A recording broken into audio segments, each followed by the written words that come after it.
ابو دردہ رضی اللہ عنہ کہتے ہیں کہ میں نے رسول اللہ صلی اللہ علیہ وآلہ وسلم کو فرماتے ہوئے سنا، میرے لیے ضعیف اور کمزور لوگوں کو ڈھونڈو، کیونکہ تم اپنے کمزوروں کی وجہ سے رزق دیے جاتے اور مدد کیے جاتے۔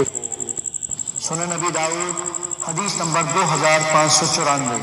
The English translation of this hadith, narrated Abu Darda Raziyallah Ta'ala Anhu, I heard the Messenger of Allah Sallallahu Alaihi Wasallam say, seek for me weak persons, for you are provided means of subsistence